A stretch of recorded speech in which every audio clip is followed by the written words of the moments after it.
Hello dear students, we have completed 4 units of fluid mechanics before lockdown. Now today I am going to take unit number 6, that is boundary layer theory.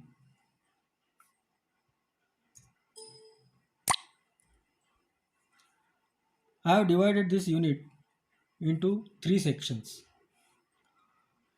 In the first section we are going to see the formation of boundary layer, the reason behind it, as well as the terms involved under that, and numericals based on the boundary layer theory. In the second part, we are going to take lift and drag forces acting on the body due to the shear stress developed because of the boundary layer and the numericals based on it. In the last part, that is boundary layer separation and the methods to control this separation, as well as the numericals based on this separation of the boundary layer. Now let us start with the first section, that is the formation of boundary layer. If you see in the figure, there is a solid body and that body is in stationary condition. There is free stream of air or any fluid is flowing over that stationary body, solid body. Now when this fluid is striking to that solid body, then the velocity suddenly becomes zero at the edge of the solid body, and this condition, as you know, that it is called as a no slip condition. So along the edge of the solid body, the velocity of the fluid because of no slip condition is also zero, as the solid body is in stationary condition. Now as you move along the y direction, then you will see that the velocity is going on increasing in y direction. This is because of the Newton's law of viscosity, which we have already studied in the first unit. If you see the profile of the velocity slowly or gradually goes on increasing in y direction, and the region between this zero velocity to the maximum velocity, that is nothing but this free stream velocity, the region behind these two is nothing but it is called as a boundary layer. Now our main focus is to study about this boundary layer and about the velocity variation in this boundary layer. As we know from the Newton's law of viscosity, that whenever there is a velocity gradient across the fluid, there is the formation of shear stress, which is nothing but the retardation force which retards the fluid, and that force is called as a drag force. Now let us understand the terms involved in this boundary layer, such as boundary layer thickness, displacement thickness, momentum thickness, and energy thickness. First of all, you should understand the concept of boundary layer very well. First of all, let it be clear that the boundary layer is an unavoidable phenomenon. Means there is not a single example in the world that where there is no boundary layer. Boundary layer is an inherent phenomenon associated with any type of solid body. So it is always there. So we can't avoid the boundary layer formation. Boundary layer formation will be there. Only we can have some methods to deal with that. So first, as we have studied that this boundary layer is formed between the zero velocity and maximum velocity in the previous figure. Now, if you see in this slide, in this slide, that the boundary layer which is formed over the flat plate is shown by a thickness delta as shown in figure. Now, as we see in the figure, the delta goes on increasing in horizontal x direction. That means this delta is a function of x, and this delta is nothing but it is called as a boundary layer thickness. Now, by the definition, it is nothing but the distance from the boundary of a solid body measured in y direction to the point where the velocity of the fluid is approximately equal to 0.99 times the free stream velocity. That means near about equal to the maximum velocity of flow. So in the figure, delta represents the boundary layer thickness, and as you see, this boundary layer thickness is a function of x. So as x goes on increasing in horizontal direction, as you go along the length of the plate, the boundary layer thickness also goes on increasing. Now, as we have studied that the velocity variation in y direction is a parabolic curve, and the nature of the velocity profile is shown in the slide in front of you. It is u by capital U, that is free stream velocity, is equal to 2 into y by delta minus y by delta square. So the velocity profile is of this form, or the equation is of parabolic nature. In the next slide, you see that as the boundary layer goes on increasing along the length of the plate, depending upon that, the layer is classified into three types. Like we have classified the laminar flow, transitional flow, and turbulent flow. So here also, when the velocity is less in initial condition, then the layer, that is the boundary layer, is called as a laminar boundary layer. As further you go on along the length of the plate, the velocity goes on increasing, so that layer becomes the transitional boundary layer, and the last layer where the velocity is maximum, that is nothing but your turbulent boundary layer. And one more region is there which is occurring in turbulent boundary layer but very close to the plate boundary of the solid, that behaves like a laminar one because their velocity variation is in laminar region. So these four regions are there for any boundary layer formation. So let us study the terms involved under this boundary layer theory. Now I have told you already that this boundary layer gives you the velocity variation across y direction, and as far as there is velocity variation, there is a shear stress developed across that region, and this shear stress is nothing but the drag force. What do you mean by drag force? That we will see soon, but let me tell you that this shear stress is nothing but it is the force exerted by that fluid on the solid body, or it is the plate, stationary plate. Now because of this, there is the opposition to the forward motion of the plate, and that force is called as a drag force. Now let us study what do you mean by the different terms inside this boundary layer. So first of all, because of this drag, or because of this opposition to the motion, the reduction in the mass, momentum, and energy happens as we all see that the velocity is varying from 0 to maximum velocity. So as if there is no plate, then the velocity would have been only u, capital U. But now because of the interception of the plate to the free stream velocity or free stream of air, the velocity has reduced from capital U to the normal value or small u.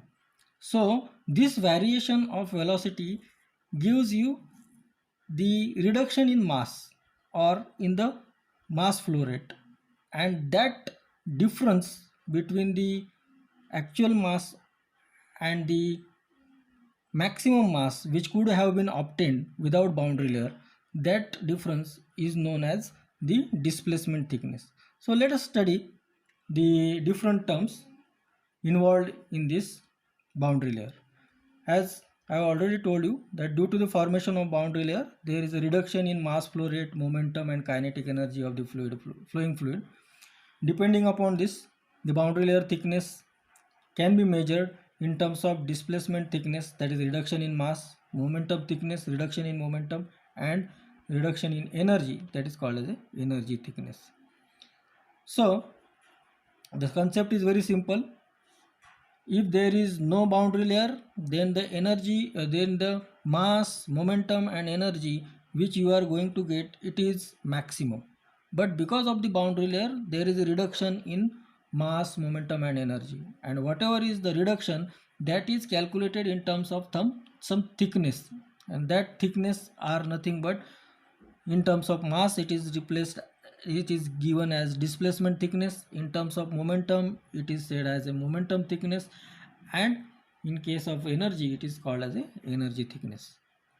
So let us define this displacement thickness, momentum thickness and energy thickness.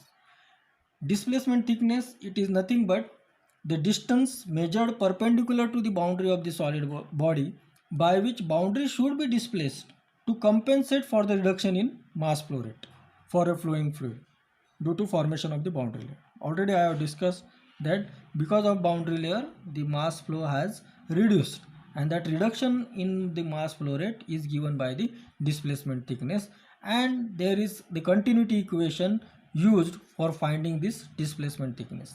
So we have not taken it in detail, but let us only see the formula to calculate the displacement thickness. So the displacement thickness, it is generally denoted by delta star, and it is calculated by the integration of 1 minus small u by capital U into dy from 0 to delta.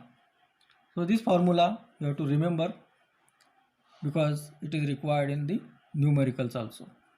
The second case, momentum thickness, already it is also defined as the distance measured perpendicular to the boundary of the solid body by which the boundary should be displaced to compensate for the reduction in momentum of the flowing fluid due to formation of boundary layer.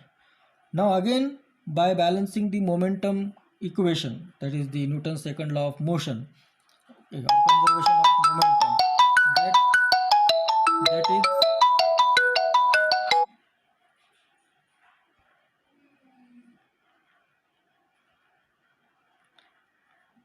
that is theta is equal to, from integration from 0 to delta, u small u upon capital U into 1 minus small u by capital U into dy.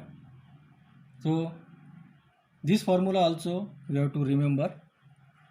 The third quantity, that is called as the energy thickness, which is denoted by delta star star, and it is again defined as the distance measured perpendicular to the boundary of the solid body by which boundary should be displaced to compensate for the reduction in kinetic energy. And the formula for that, it is in front of you. Delta double star is equal to 0 to delta small u by capital U into bracket 1 minus small u square upon capital U square into dy.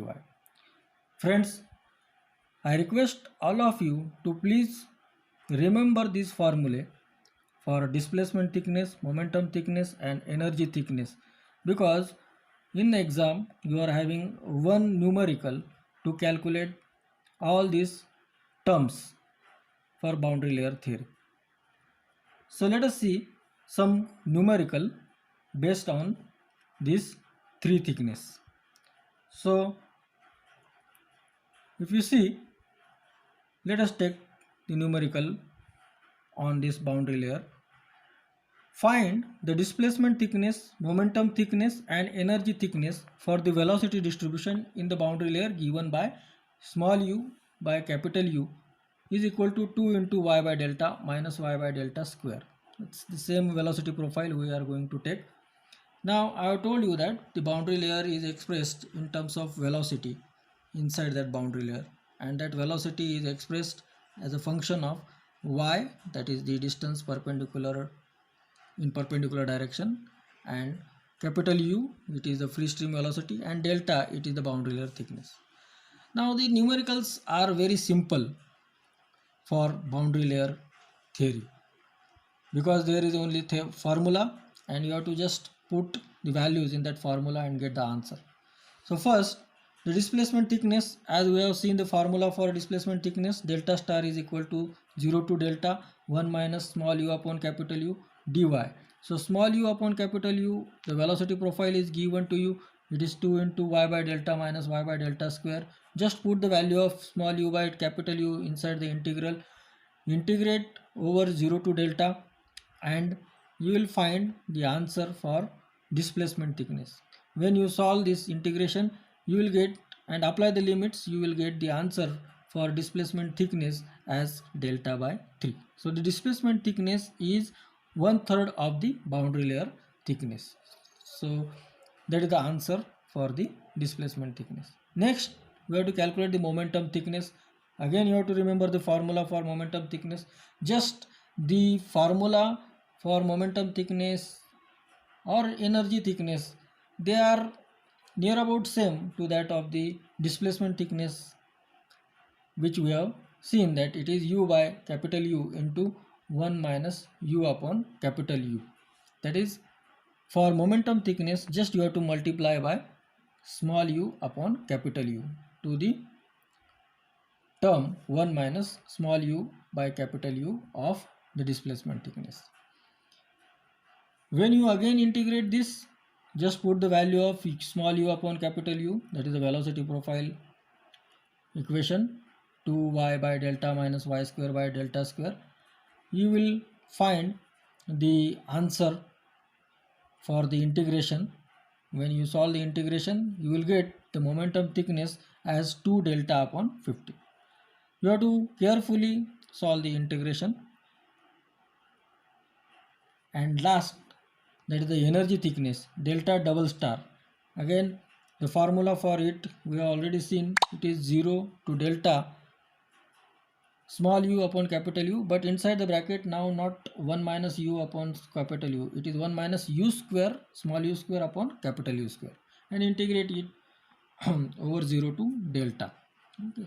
So after performing the number of steps of the integration, you will again get the energy thickness again in terms of boundary layer thickness, that is 22 delta upon 105.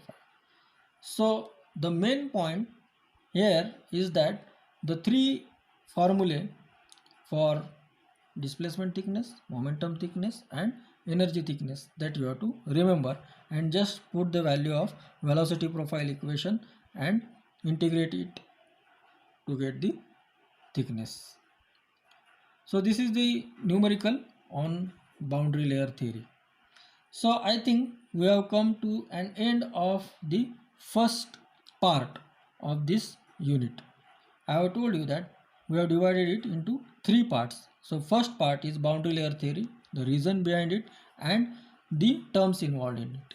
So now let us come to the second part of this boundary layer, that is the forces on the submerged bodies or on the solid bodies. Now already I have told you that when this fluid is heating to the solid body, it is exerting some force on the solid body, and that force is nothing but it is acting in the normal direction to that body.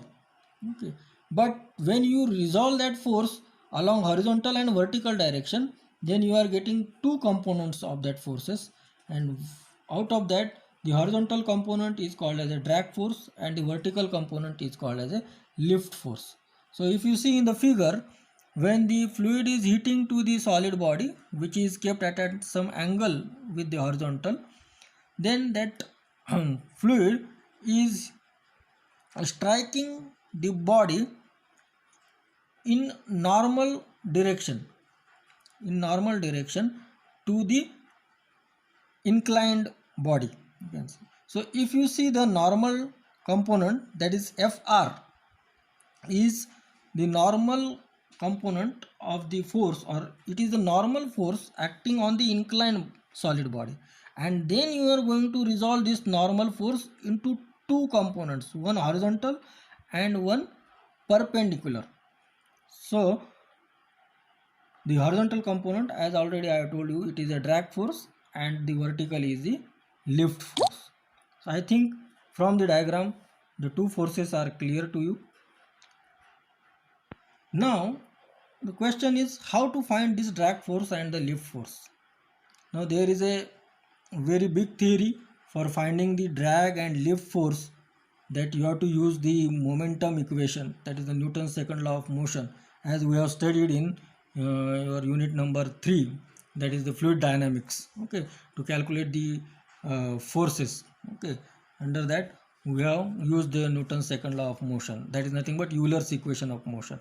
Now here also you have to use that equations, but after doing the rigorous calculations you are going to end at some formula, and instead of going through that long step calculations, what is important from exam point of view, that only I am taking in this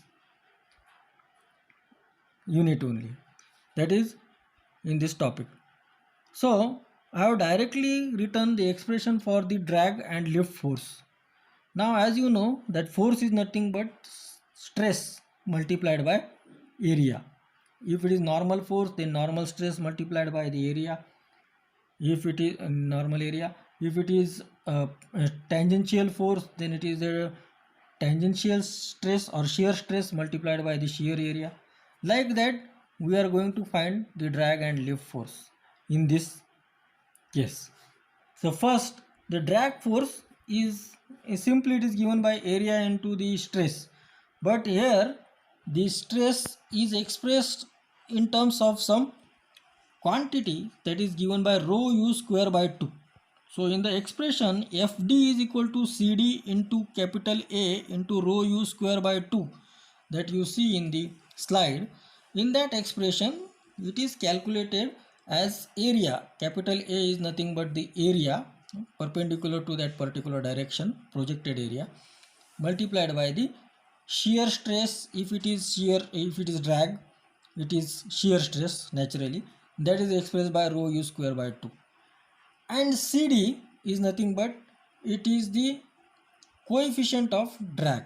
Okay, as already I have told you that there are rigorous calculations in calculating this drag force, but combining all this we have taken a constant, okay, in that equation, that is called as Cd. For the time being you only remember the equation Fd is equal to Cd into capital A rho u square by 2 and Fl is equal to Cl into capital A rho u square by 2. Okay, so based on this there are numericals and very simple numericals on lift and drag, because the formula are simple, everything is given to you, just you have to calculate the drag and lift force and thereby the power required for that. Okay, so let us take the numericals, and remember after calculating the drag and lift force you can take the resultant to calculate the resultant force on the body, as shown in the slide. Fr is equal to under root of Fd square plus Fl square. So let us take first problem based on the lift and drag. A flat plate 1.5 meter by 1.5 meter area moves at 50 km per hour in stationary air of density 1.15 kilogram per meter cube. Full stop. If the coefficient of drag and lift are 0.15 and 0.75 respectively, determine lift force, drag force resultant force and power required to keep the plate in motion. So it's a straightforward problem. In that, area of the plate is given, velocity of the plate is given. Now in this case, the fluid is not moving, the plate is moving.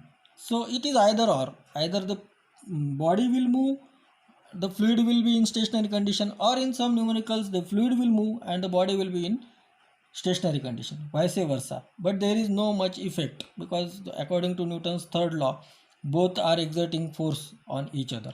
So no problem in that. Whatever is the moving body, that you have to take as the velocity of that body.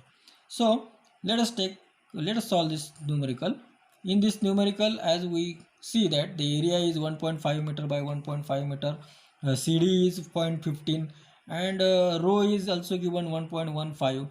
So just you have to calculate the velocity 50 kilometer per hour. You have to convert it into meter per second. So if you see the solution, area is calculated as 2.25 meter square, velocity is coming as 13.89 meter per second, rho is 1.15 kilogram per meter cube, CD is 0.15 and CL is 0.75. Just you have to use the formula for drag as FD is equal to CD into capital A into rho U square by 2.